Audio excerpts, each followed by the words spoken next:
Soma Bibiliya. Bakunze b'ikiganiro Soma Bibiliya, uyu munsi turakomereza mu gitabo cya Samweli wa kabiri. Turasoma ibice bibiri, igice cya 15 ndetse n'igice cya 16. Samweli wa kabiri igice cya 15. Umutwe w'amagambo uravuga ngo Abusalomu agandisha abantu. Hanyuma y'ibyo Abusalomu yitunganiriza igare n'amafarashi n'abagabo 50 bo kumwiruka imbere.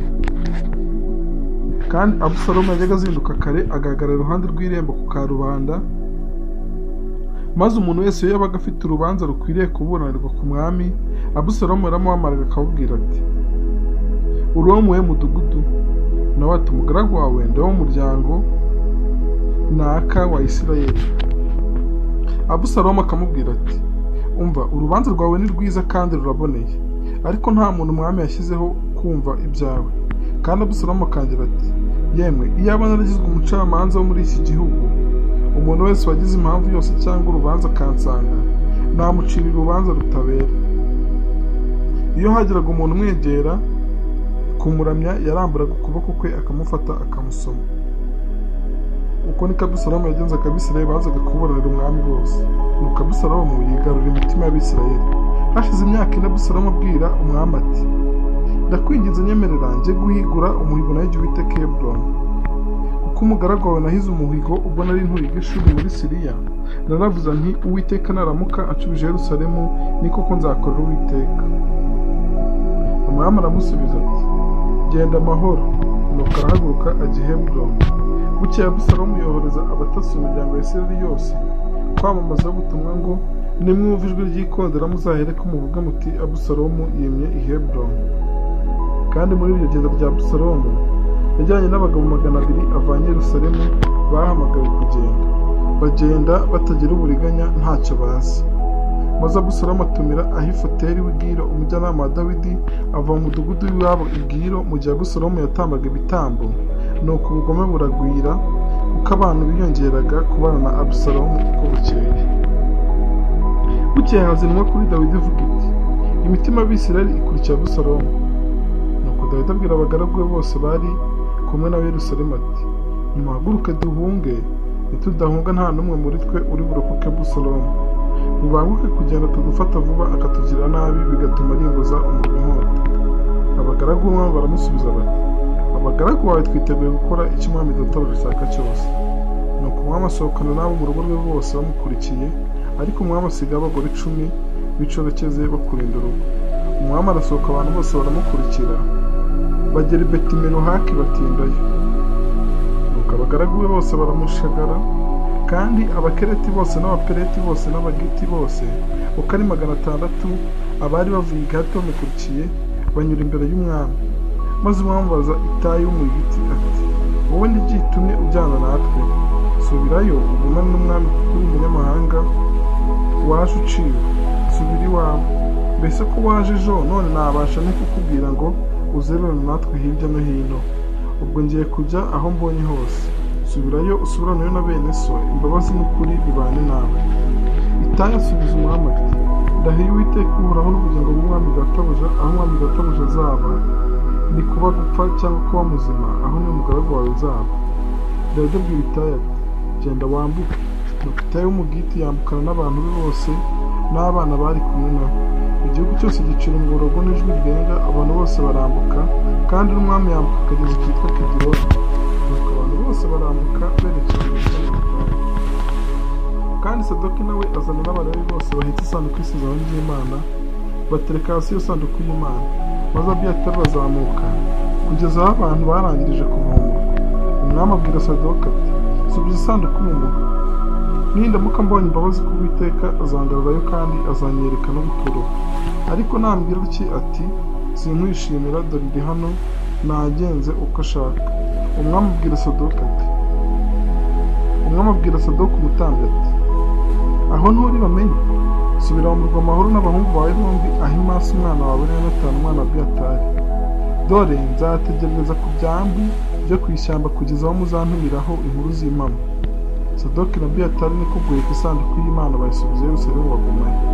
Dawidi aterera aho bazamukira ku musozi wa Elayono, agenda arira ikijyaruguru. yari atwikiriye umutwe adakwese, kandi n'abari kumwe nawe bose bitwikiriye umutwe bazamuka barira ikijyaruguru.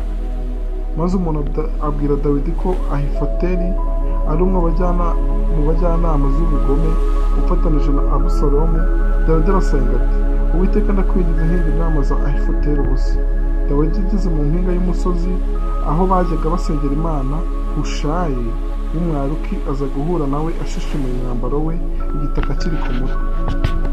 Dawidi aramubwira ati, nitujyana uzandushya, ariko nusubira mu rugo ububwira Abusalomu uti, nzaba umugaragu wawe nyagasani, nk'uko nari umugaragu wa so mu gihe gishize, nanone ko nzaba umugaragu wawe, nuko uzajye undongoyera inama za Ahitofeli. Mbese ntuzaba uri kumwe na Sadoki na Abiyatari w'abatambyi? Nuko nugira ijambo ryose wumva ibwami, uzajye uribwira Sadoki na Abiyatari w'abatambyi, kandi bafitiye abahungu babo bombi, Ahimasi mwene Sadoki na Yonatani mwene Abiyatari. Abo nibo muzajya muntumaho mumbwira ibyo muzumva byose. Nuko Hushayi inshuti ya Dawidi ajya mu murwa, maze Abusalomu ajya i Yerusalemu. Samweli wa kabiri igice cya 16. Umutwe w'amagambo uravuga ngo Siba afasha Dawidi kandi abeshyera Mefibosheti. Dawidi amaze kurenga mu gahinga ha gato, ahura na Siba umugaragu wa Mefibosheti azanye indogobe ebyiri ziriho amatandiko kandi zikoreye amarobo y'imitsima 200 n'amasere y'inzabibu zumye 100 n'ayandi 100 n'imbuto zo mu ki n'imvumba ya vino. Umwami abaza Siba ati, ibi ni ibiki? Siba aramusubiza ati, indogobe ni zo guheka abo mu rugo rw'umwami, imitsima nayo n'imbuto zo mu ki n'amafunguro y'abahungu, kandi vino ni iyo bazajya bagwira isari mu butayu bakayinywa. Umwami aramusubiza ati, mbese mwene shobuja ari he? Siba ati, dore ab'i Yerusalemu, kuko yavuze ati, ubu inzu ya Isirayeli izansubiza ku ngoma ya data. Umwami abwira Siba ati, ubu nkugabiye ibya Mefibosheti byose. Siba aravuga ati, ukuriye ubwatsi mwami nyagasani, ndagahora ngutonaho. Umwami ageze i Bahurimu abona haturutseho umugabo wo mu muryango wa Sawuli witwaga Shimeyi mwene Gera, arasohoka aza amutuka, atera Dawidi amabuye n'abagaragu b'umwami Dawidi bose, kandi abantu bose n'abanyambaraga bose bari bamukurikije iburyo n'ibumoso. Shimeyi aramutuka ati, genda wamwicaniye wa kigoryi, Uwiteka yakugaruyeho amaraso y'inzu ya Sawuli yose wizunguriye ugatwara, none Uwiteka yagabiye Abusalomu umuhungu wawe ubwami bwawe, kandi dore nawe uzize igomwa ryawe kuri umwicanyi.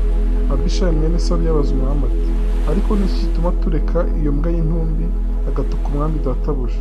Ndakwinginze reka nambuke muce igihanga. Umwami aravuga ati, nkuriye he namwe yemwe bene Seruya?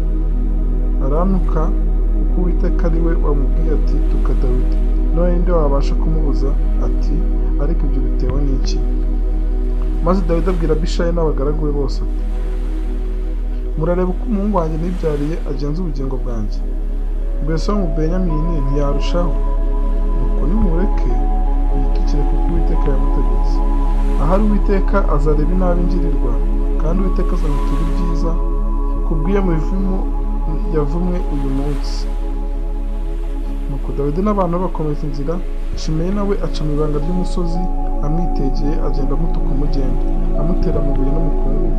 Hanyuma umwami n'abantu bari kumwe nawe bose bajya muri Ayefimu aruhukirayo. Ariko Abusalomu n'abantu ba Isirayeli bose bajya i Yerusalemu, na Ahitofeli ari kumwe nawe. Maze Hushayi w'Umwaruki inshuti ya Dawidi aza kwa Abusalomu, abwira Abusalomu ati, umwami aragahoraho. Umwami abaza Hushayi ati, mbese izo ni zo mbabazi ugira inshuti yawe? Icyakuruje kujyana inshuti yawe ni iki?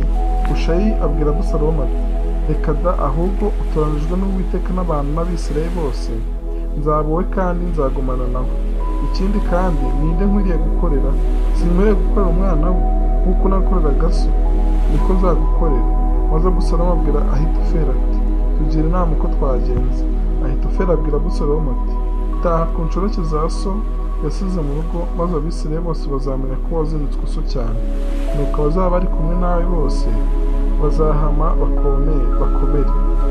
Nuko babambira Abusalomu ihema hejuru y'inzu. Abusalomu aherako atakora izo nshoreke za se, Abisirayeli bose babireba. Kandi inama Ahitofeli yagishwaga muri iyo minsi bavyemeraga nk'izo bagiriwe n'Imana. Uko niko inama za Ahitofeli zameraga, yagiriye Dawidi kandi na Abusalomu. Aha dusoreje ibice bibiri by'uyu munsi. Uwiteka akomeza kubaha umugisha, tubibutsa gukora share na subscribe kuri Evangelization Amore TV. Amore y'Imana abane namwe.